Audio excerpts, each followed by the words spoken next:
There comes a point in life. It doesn't knock, it seeps in silently.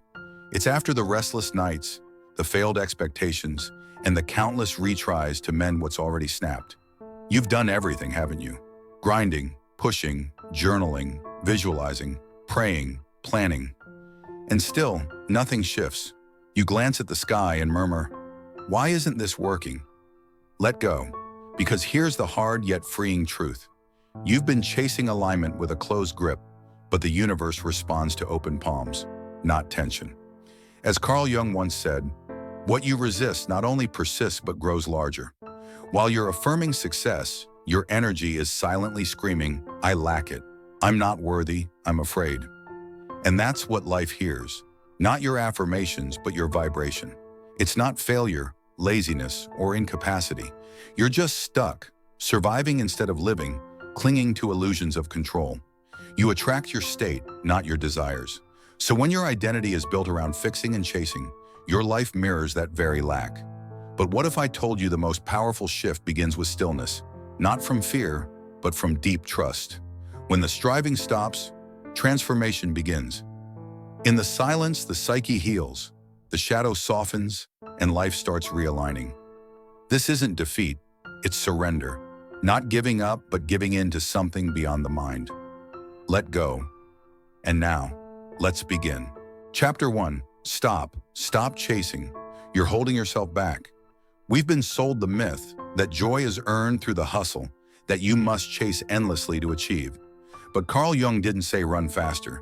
He said look inward. Ask yourself, why am I chasing? Because often the chase masks a deeper hurt. You don't want love, you fear being alone again.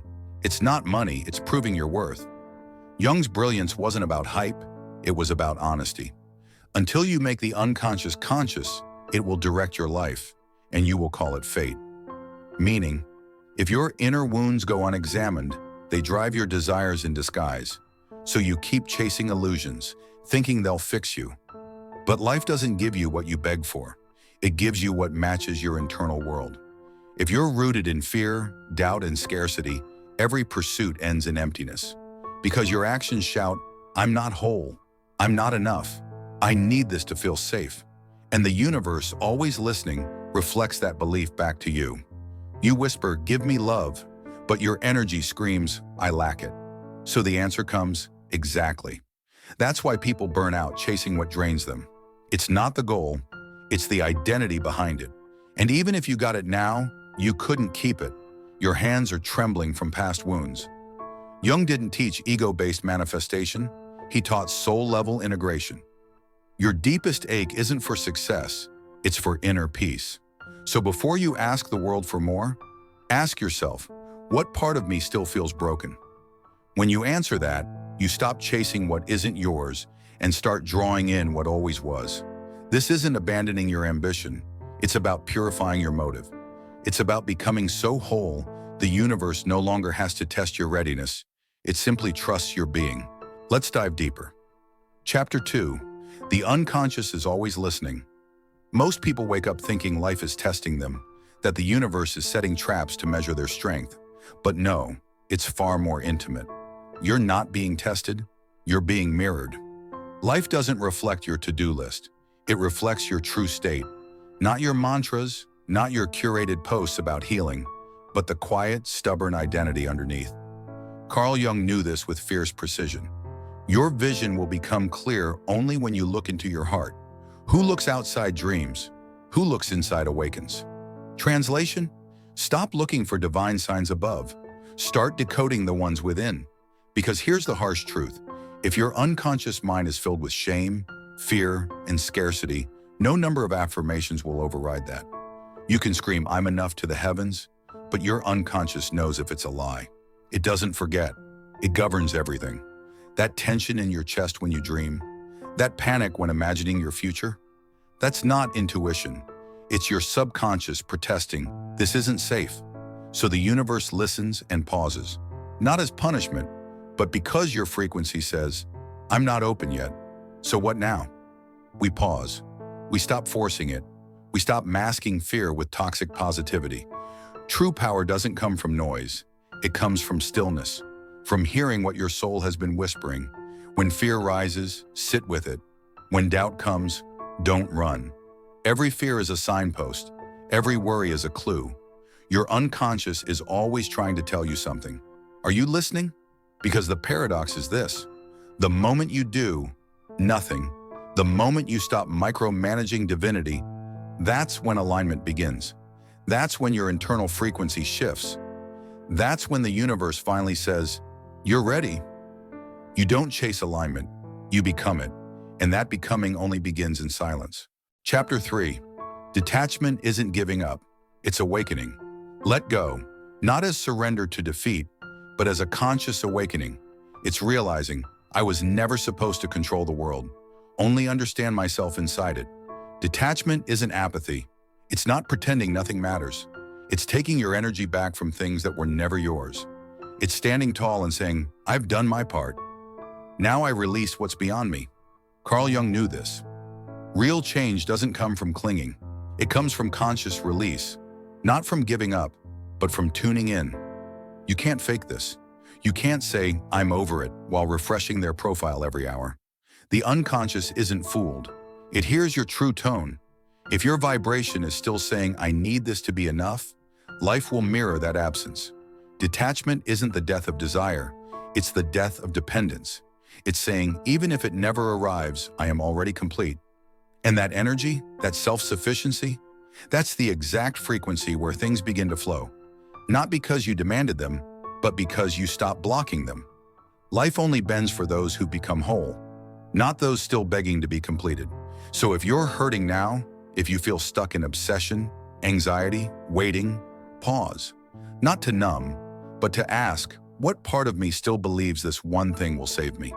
The part of you seeking validation, approval, proof. That part doesn't need fixing. It needs your presence, not the world's, not your ex's, not your past's, yours. Because once you meet yourself fully, with honesty, with acceptance, you'll stop needing mirrors. You'll become your own. And that's where your true power begins. No more chasing, no more begging, just being whole, free, you. Chapter 4. Allow the void. This is where everything changes. After the hustle ends, after the grip loosens, after the surrender, comes silence, nothingness, no signs, no miracles, no sudden surge of clarity, just stillness. You wake up, everything looks the same. The messages haven't come, the call hasn't rung, the ache is still there, and a voice inside whispers, was all of that pointless?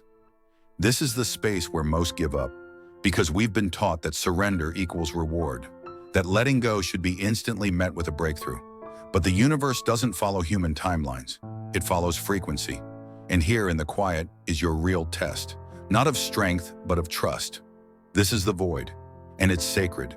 It's the womb of your rebirth, the silence before the song, the space between versions of you. Will you run back to control, or will you stay and become? Something better will step in to take its place, but not when you expect it.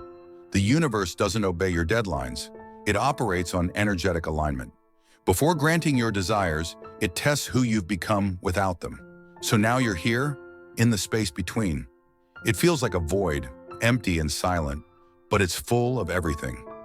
This is the transition where your old identity has died, but your new one hasn't emerged yet. It's unnerving, no roadmap, no signs, no feedback telling you you're on track. Just you, your mind, and the loud quiet that forces trust in the invisible. Carl Jung called it the creative void. He said, in all chaos, there is a cosmos. In all disorder, a secret order. What looks like nothing outside is deep rearrangement inside. Your soul isn't on pause, it's rebuilding. Your unconscious mind is rewiring itself. Old patterns are being undone. New truths are taking root. Your nervous system is adjusting to receive the thing you once desperately wanted. But here's where the mind plays tricks. Because you can't see it, your ego claims it's not working. And if you fall for that lie, you sabotage the whole thing. You'll chase again and block the quiet transformation taking place behind the curtain. This void isn't punishment, it's refinement. It strips away the noise, the external validation, the fake sense of control, the addiction to outcome. It leaves you with only your truth. When you stop chasing and start embodying, the universe responds. because energy never lies. You can say all the affirmations you want, but if your energy still says, "I'm afraid it won't happen," then life mirrors that. The void is the moment you're asked to live the result before it shows up. Can you feel rich before the money comes? Loved before the partner appears? Free before the world changes? Because if you can, you bend time. You turn waiting into becoming. You shift stillness into power. You become a match for your desire, and life meets you where you are. But first comes the trial, the silence, the unknown, the uncomfortable space that feels like nothing, but is really everything. So if you're in that space, stay steady. Don't act. Don't force. Don't panic. Breathe. Align. Listen. Because once you master this sacred stillness, once you stop needing proof and start becoming presence, life gets loud again. Only this time, it sings your tune. Chapter 5. Integrate. Don't obsess. Your desires aren't random. They're not cruel jokes or cosmic tests. They're messages, mirrors, assignments for your evolution. Jung saw this clearly. He taught that desire isn't about getting something, it's about awakening something. You don't want wealth just for luxury. You want to feel safe. You don't crave love just to be wanted. You want to feel seen. You don't chase success just for applause. You want to know you're enough. The desire isn't wrong. It's the attachment underneath that twists it. That's where people get stuck. They spiral into obsession, mistaking yearning for action, checking their phones, rereading messages, overanalyzing delays and silences, calling it manifestation. But Jung's concept of individuation teaches something else. The goal isn't perfection, it's wholeness. And you don't become whole by obsessing over what's missing. You become whole by reclaiming what you've rejected. Your light, your shadow, your strength, your fears. Even the parts you've avoided for years. Because when you can hold all of it, you stop needing the world to fill you. You become enough as you are. Let that sink in. You don't attract what you obsess over. You attract what you've made peace with. So next time you feel the need to chase, stop. Not because you're lazy, but because you're wise. Pause, breathe. Ask yourself, what part of me still believes I need this to feel whole? When you realize that you already are, that nothing's missing, broken, or behind, you unlock a power deeper than desire. The obsession fades, replaced by calm, clarity, and true magnetism. Chapter 6. The ego wants control. Let's be honest. The part of you constantly checking, refreshing, overthinking, asking, why hasn't it happened yet? That's not your higher self. That's ego, panicking. It fears uncertainty. It needs control. And when it doesn't get it, it spirals, flooding your body with fear, disguising it as intuition. But that's not your intuition. That's unresolved fear. Jung didn't just study this internal battle, he lived it. He taught us that the journey of being human is a tension between ego and soul. The ego demands proof. The soul offers truth. The ego says, I must control everything so I don't get hurt again. The soul responds, we've already survived worse. Let's flow. Most people never learn this. The ego wants results. The soul wants resonance. The ego needs to know how. The soul only needs to feel aligned, because the soul exists beyond time.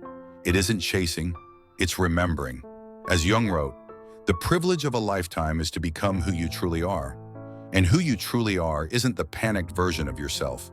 It's the one beneath it all, the one that already knows it's enough. That version isn't afraid of silence. It doesn't define itself by texts, followers, money, or timelines. It breathes slower, speaks softer, moves with peace. It trusts that everything meant for it is coming, and it's coming at the right time. But to reach that version of you, you must learn to pause when fear arises. Interrupt the loop. Ask yourself, is this ego or essence? If it's panic, urgency, doubt, that's ego. If it's peace, surrender, calm, that's soul. This doesn't mean stop dreaming, it means stop clinging. Don't choke your desires with fear. Desperation is noisy, alignment is silent. It doesn't plead, it doesn't force, it simply becomes. So when doubt creeps in, don't react. Don't distract. Don't drown in noise, just sit. Hand over heart. Ask, what would the healed version of me do? Then do that, not for the result, but to anchor your truth. You're not here to control life. You're here to co-create. And you can't co-create from chaos. You must choose peace, even when there's no evidence, even when ego screams it's not working. Because that's the shift point. When you choose peace over panic, the outside world responds. You're no longer reacting to life, you're designing it. Peace becomes your guide. Follow it, and everything meant for you will follow. Chapter 7. Shadow work is manifestation work. You can't call in a brighter life by only loving your bright parts. You can't manifest abundance while denying the parts of you that are scared, angry, ashamed, or insecure. The universe doesn't respond to your goals. It responds to your wholeness. And wholeness means facing what you've buried. Jung called it the shadow, not evil or dark in the horror movie sense, but the hidden self, the fears you silenced, the rage you suppressed, the guilt you ignored, the unworthiness you masked with hustle. Most people think manifestation is vision boards and positive vibes, but true manifestation, soul-aligned, lasting creation, comes from owning all of you. Every time you obsess over love, it's not just love you want. It's a wound whispering, maybe if someone picks me, I'll finally feel worthy. Every time you chase money, it's not just success, it's a belief screaming, I'm not safe unless I have more. And here's the catch. If your desire grows from lack or fear, your results will reflect that. You'll draw in a partner who mirrors your deepest wounds. You'll make money that disappears. You'll achieve things that feel empty. Why? Because you manifested it from a fractured place. That's why Jung's work matters. He taught us, bring the unconscious to light, or it will rule your life and you'll call it fate. So the real question isn't, how do I attract more? It's what part of me still believes I'm not enough. That's where shadow work begins. And it's not easy, it's raw. It demands you stop blaming, stop waiting, and start turning inward. It's not about shame, it's about owning your experience, your whole self. It's looking at every part and saying, you're allowed here, you're valid, but you don't get to control me anymore. That's integration, that's freedom.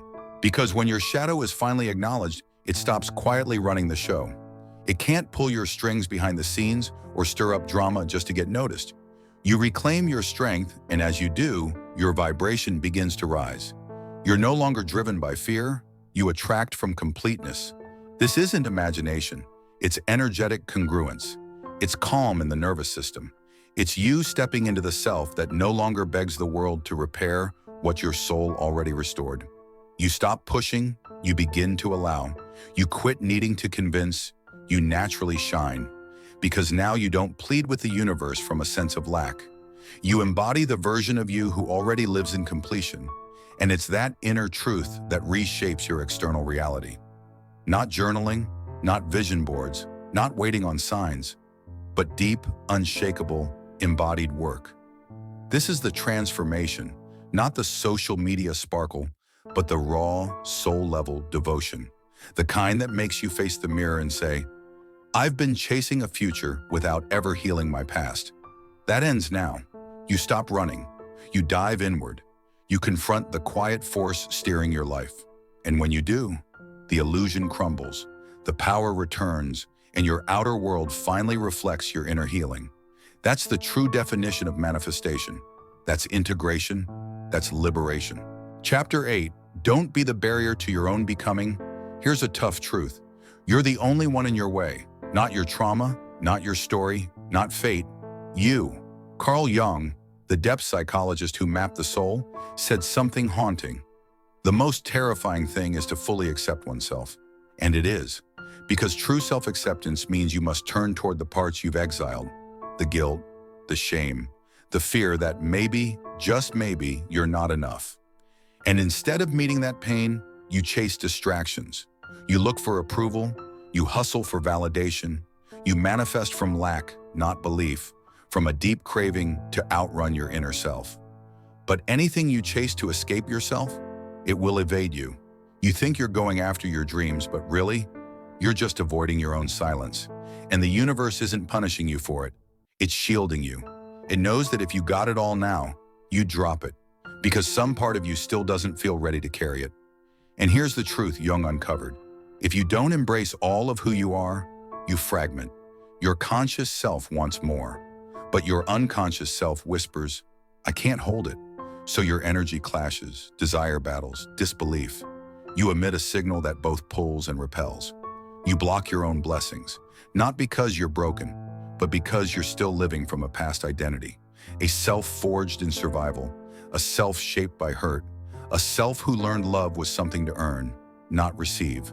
And that's why so many people chase forever and never catch, because they don't need more doing. They need a new being, a self who already feels the worth they seek, a self who says, I am enough, I am ready, I am whole. Because here's the hidden truth of the universe. You don't get what you ask for, you get what you are. If you feel unworthy deep down, no affirmation can override that. You'll sabotage your own growth, your relationships, your blessings. Why? Because your energy and your intentions don't match. So if your life feels stalled, if nothing's shifting, it's not that the universe forgot you, it's that your inner world is still saying, I'm not ready. And the universe mirrors that truth, not to shame you, but to awaken you. So stop blaming fate. Stop calling it bad luck. Stop asking why everything fails. Ask instead, what part of me still thinks I need to suffer to receive? Because the second you stop chasing and start evolving your self-concept, that's when the shift comes. Not instantly, not magically, but naturally, from within, the way real transformation always begins. So hear this clearly. You're not blocked. You're being refined. You're being asked to rise, to become the version of you that can actually hold what you've been praying for, not for a moment, but for a lifetime. And when that shift happens, you won't need to chase alignment. You'll be it. That's not magic, it's truth. That's individuation. That's what it means to finally fully accept yourself. Final chapter. You're not manifesting, you're remembering. Let's finish with Jung's most sacred insight, one so quietly powerful, it doesn't just change your perspective, it brings you back to yourself. You're not manifesting, you're remembering. This whole time, you thought you were creating a new life, that you were attracting something separate. Love, peace, purpose. You did the work, the affirmations, the visioning, the healing, trying so hard to pull it in. But what if manifestation wasn't about bringing something in, but rediscovering what's always been within? Jung's brilliance wasn't in helping people have more. It was in revealing that we've never lacked, that what we've chased are simply parts of ourselves we abandoned on the way. So listen carefully. The version of you who already has what you want, it's not a dream, it's your origin, your default setting. But the world got loud. You were told to strive to matter, to hustle to be loved, to shrink for belonging. And so you forgot your sacredness, forgot your enoughness, forgot that your truth didn't need validation. You didn't lose your worth, you just lost your connection to it. And now as you evolve, you're not building a new self. You're removing everything that's not really you. The fear, the guilt, the grasping, the personas, the expectations, all just noise masking your real signal.